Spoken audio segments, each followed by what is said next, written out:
Selamat pagi sahabat Jejak Fakta, kembali lagi bersama saya Sherin Grace dalam Jejak Fakta Pagi. Langsung saja kita masuk ke informasi yang pertama. 2 pekerja dilaporkan tewas saat bentrok antar karyawan di PT Gunbuster Nickel Industri atau GNI di Kabupaten Morowali Utara, Sulawesi Tengah, Sabtu 14 Januari 2023 malam lalu. 17 kendaraan operasional terbakar dan 100 mes pekerja rusak dibakar massa. Semakin mencekam, 1 unit. Inilah bentrok karyawan yang terjadi di lokasi perusahaan pertambangan nikel PT Gunbuster Nickel Industri. Sejumlah massa saling lempar, merusak dan membakar mobil dan mes pekerja. Selain menelan 2 korban jiwa, sebanyak 69 orang yang diduga melakukan pengerusakan fasilitas perusahaan ditahan di Mapolres Morowali Utara.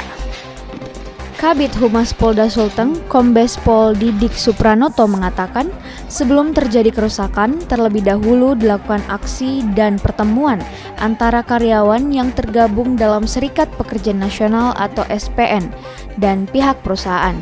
Namun, tak ada kesepakatan atas tuntutan pekerja. Akibatnya, para pekerja melakukan aksi mogok kerja. Meski pihak perusahaan sudah mengeluarkan surat jawaban dari beberapa poin tuntutan, namun kerusakan tidak dapat dihindarkan.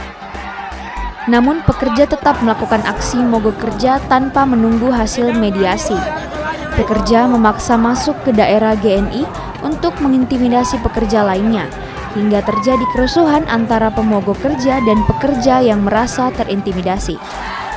Senin 16 Januari, Kepolisian Daerah Sulawesi Tengah akhirnya menetapkan 17 orang tenaga kerja lokal sebagai tersangka dalam peristiwa bentrok antara sesama tenaga kerja pada Sabtu lalu. Ke-17 orang pelaku kini telah diamankan di Mapolres Morowali Utara. Dari hasil penyelidikan polisi, diduga tersangka terlibat melakukan provokasi sehingga menimbulkan kerusuhan yang berakibat kerusakan dan meninggalnya 2 orang karyawan PT GNI.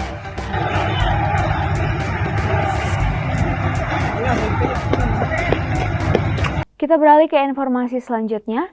Peristiwa pohon tumbang kembali terjadi. Kali ini pohon tumbang di kawasan Goa Discovery Park Benteng Sumba Opu di Kabupaten Goa, Sulawesi Selatan menimpa mobil yang dikendarai Asrul. Akibatnya korban meninggal dunia. Korban masih terjepit. Ada satu orang dalam sini. Korban Asrul, warga Jalan Teluk Bayur, Kecamatan Tamalate, Kota Makassar, Sulawesi Selatan itu diketahui meninggal dunia setelah berhasil dievakuasi tim rescue Dinas Kebakaran Kota Makassar. Evakuasi korban dilakukan bersama tim SAR Brimob Batalion A Pelopor dipimpin Bribka Rudolf Endun. Hasanuddin, Kepala Dinas Pemadam Kebakaran mengaku saat kejadian pohon tumbang itu tidak sedang terjadi hujan atau angin kencang. Pohon yang berukuran besar itu diduga tumbang karena kondisi tanah yang basah dan akar pohon yang rapuh. Tak ada lagi yang bisa menopang batangnya. Butuh waktu sejam untuk tim rescue berhasil mengevakuasi korban setelah menerima izin memasuki wilayah goa untuk membantu korban.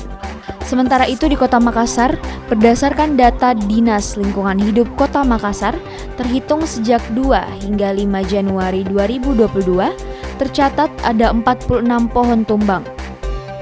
Jenis pohon yang tumbang beragam, mulai dari angsana, trembesi, hingga mahoni. Sehingga Wali Kota Makassar Muhammad Ramdan Pemanto meminta masyarakat untuk terus waspada. Bukan tanpa alasan, sebab kejadian pohon tumbang telah mengakibatkan nyawa warga melayang. Selanjutnya, Kapolres Parepare AKBP Andiko Wijaksono menerangkan sejumlah alasan pihaknya hanya memberi izin laga PSM Makassar melawan PSS Sleman di Stadion B.J. Habibie digelar tanpa penonton Sabtu lalu. Salah satu alasan adalah Stadion B.J. Habibie Parepare tidak memiliki lahan parkir. Laga PSM Makassar melawan PSS Sleman merupakan partai pekan ke-18 Liga 1 2022-2023 yang berlangsung di Stadion B.J. Habibie Parepare Sabtu 14 Januari 2023 lalu. PSM menang telak 4-0 atas PSS Sleman. Sebelumnya, pertandingan PSM Makassar melawan PSS Sleman dikabarkan ditunda lantaran tak mengantongi izin dari kepolisian. Belakangan, Kapolres Parepare menegaskan laga PSM Makassar melawan PSS Sleman di Stadion B.J. Habibie tetap bisa digelar, tapi dengan syarat tidak dihadiri penonton. AKBP Andiko Wicaksono pun menjabarkan sejumlah alasan pihaknya tidak bisa memberikan izin pertandingan PSM Makassar melawan PSS Sleman dengan penonton.